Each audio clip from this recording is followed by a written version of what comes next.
Hi guys, this is Mohit from Indian iOS Guru and welcome to the fifth video of learning to build iOS apps with Swift.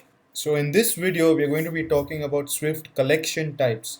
So there are two collection types available. We have the arrays and the dictionaries.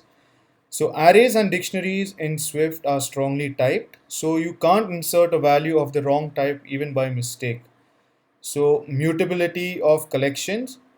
Assigning a collection to var makes it mutable, whereas assigning to let makes it immutable. Therefore, its size and contents cannot be changed if you assign it to let. So, arrays can be initialized with an array literal, that is a comma separated list of values enclosed within square brackets. So, let's see an example.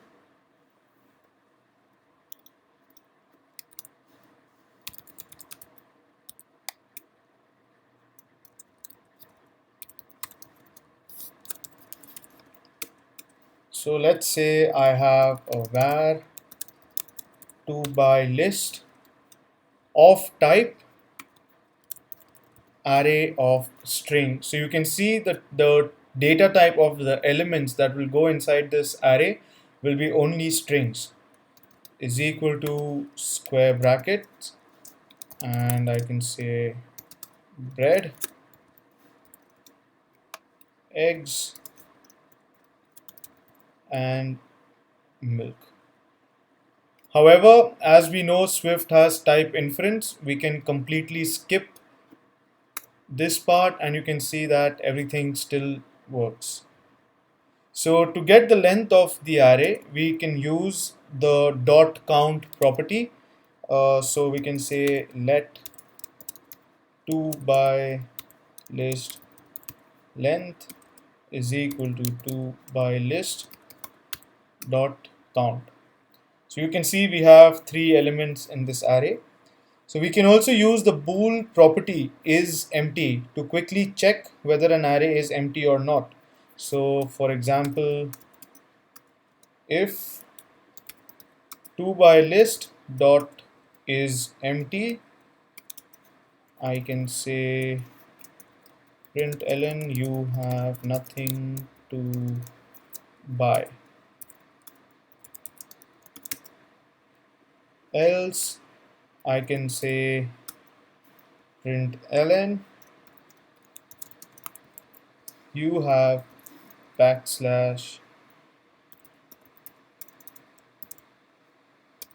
2 by list length items to buy.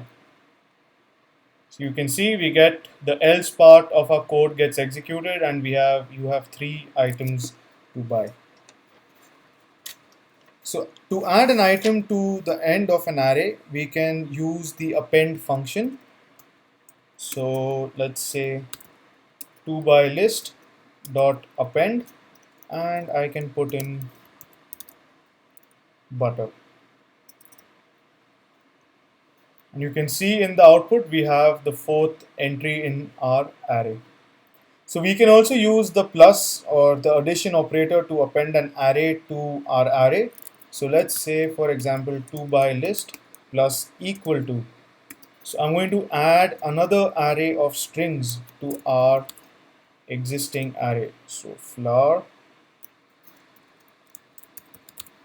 sugar, and cheese.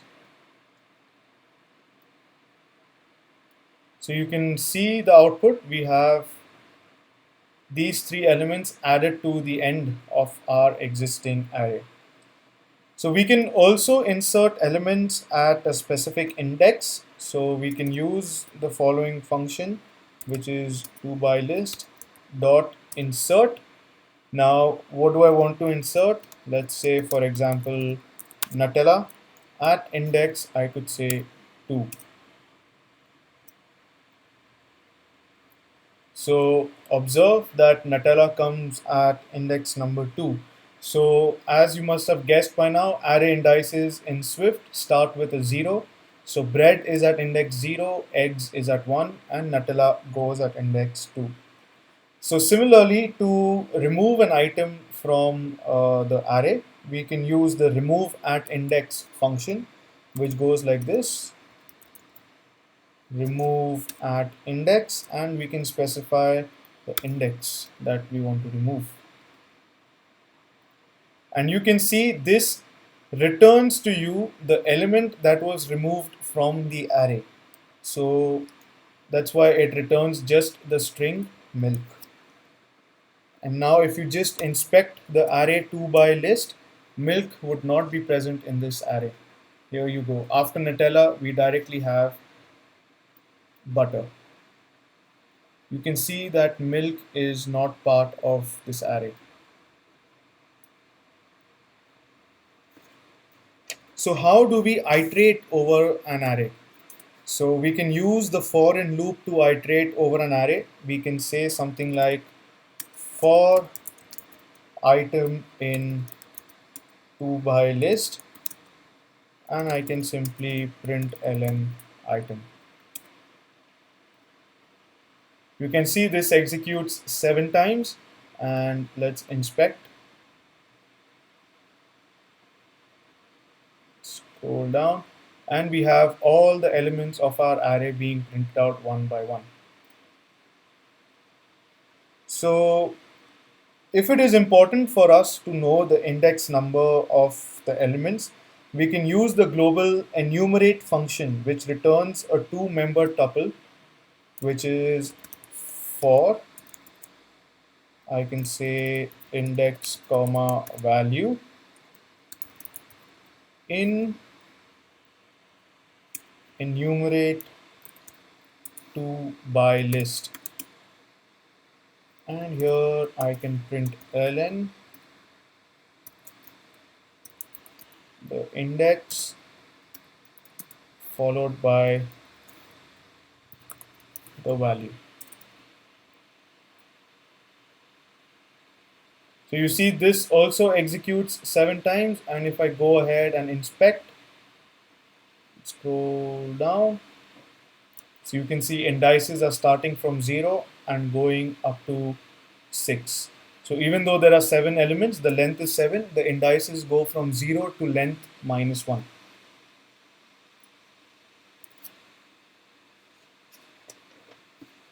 So let's see how we can create empty arrays. We can create and initialize an empty array using the initializer syntax, which is, for example, int array is equal to array of int and initialize. So you can see we have 0 elements added to this array, and now we can use any of the techniques studied above to insert elements into the array. So I can say int array dot append 2. So you can see 2 gets added to the array, or I can say int array plus equal to 463 or 463, and you can see that the array is 2, 4, and 6 and 3. So let's take a look at dictionaries.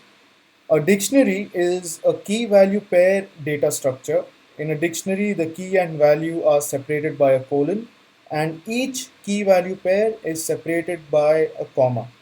So for example, I have a person, which is of type, again, square brackets, and I'll say string colon string. So here I'm specifying that my key should be of type string and my value should also be of type string. And obviously this part can be clearly ignored, is equal to set of square brackets. So I say name colon Steve. So this forms my first key value pair where the key is name and the value is Steve. I put a comma, I can put last name colon jobs, and I can say company colon Apple. So let's have a look. You can see the dictionary contains key value pairs. Now we can count the number of key value pairs using the count property. For example, I can say something like println there are person.count key value pairs, and this should print there are 3 key value pairs. So similarly, we can also use the isEmpty property to check if our dictionary is empty or not. So I can say if person dot is empty, println person is empty. Else I can say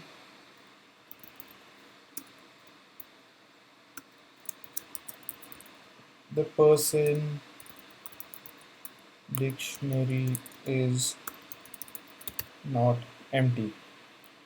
And we have the person dictionary is not empty being printed out. So to add a new key value pair, we can simply say person within square bracket put the new key, for example country is equal to, and put the value.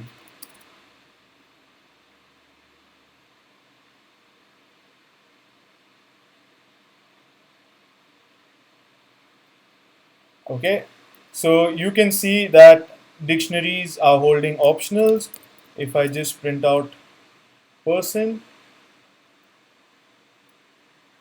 and I have this country and USA key value pair added into my dictionary. So if I want to modify an existing key value pair, all I have to do is person and say company is equal to, if you remember, company was set to Apple, and now I'm going to set the company to Apple Inc. So this just returns the value stored at the key company, and if I check the dictionary, the company would be updated. You can see the company is now Apple Incorporated. So to get the value of a particular key, we can use the subscript syntax. So which is let first name is equal to person and specify the name. Now you can see that it says some Steve, and if we inspect the type, we can see that it's a string optional. So the reason why a dictionary returns an optional is because if this key does not exist in the dictionary, it will return nil. So that's the reason why dictionaries always return optional. And to completely remove a key value pair, just set the value of the corresponding key to nil. So we can say person, and I want to remove the country key value pair. I just set it to nil. And when I inspect person, you can see that the country key value pair is not there in the dictionary anymore. So to iterate over a dictionary, each key value pair of the dictionary is returned as a tuple while using a for in loop. So I can say for a tuple with the members key and value in person, and I can say println print the key and print the value. You can see this loop executes 3 times. Let's go and inspect. There we go. Name Steve, company Apple Inc., last name Jobs.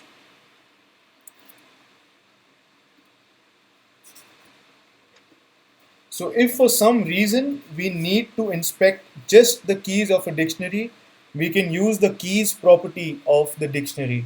So we can say for key in person dot keys, and here I'll just print ln key.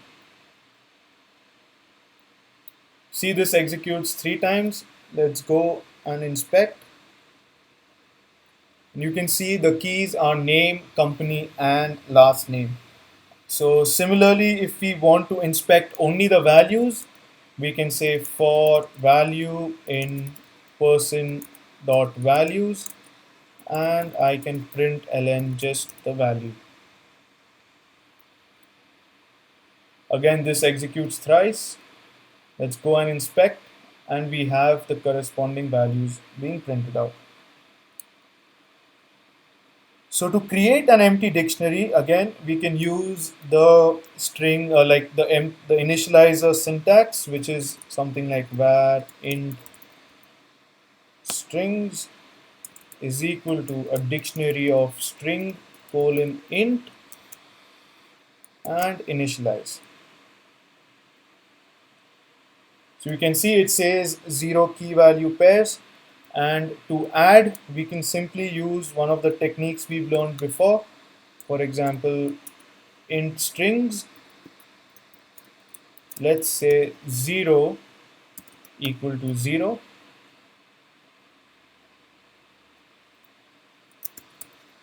int strings 1 equal to 1, and let's just print ln our int strings dictionary.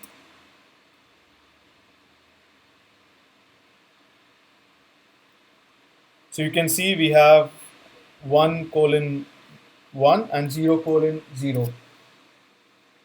So this is the end of our tutorial on arrays and dictionaries. So the code for this will be put up on GitHub, and the we will also be having a Q&A session on our website, and the URL to our website is also available in the description. So hope to see you on our website for the Q&A. Thank you.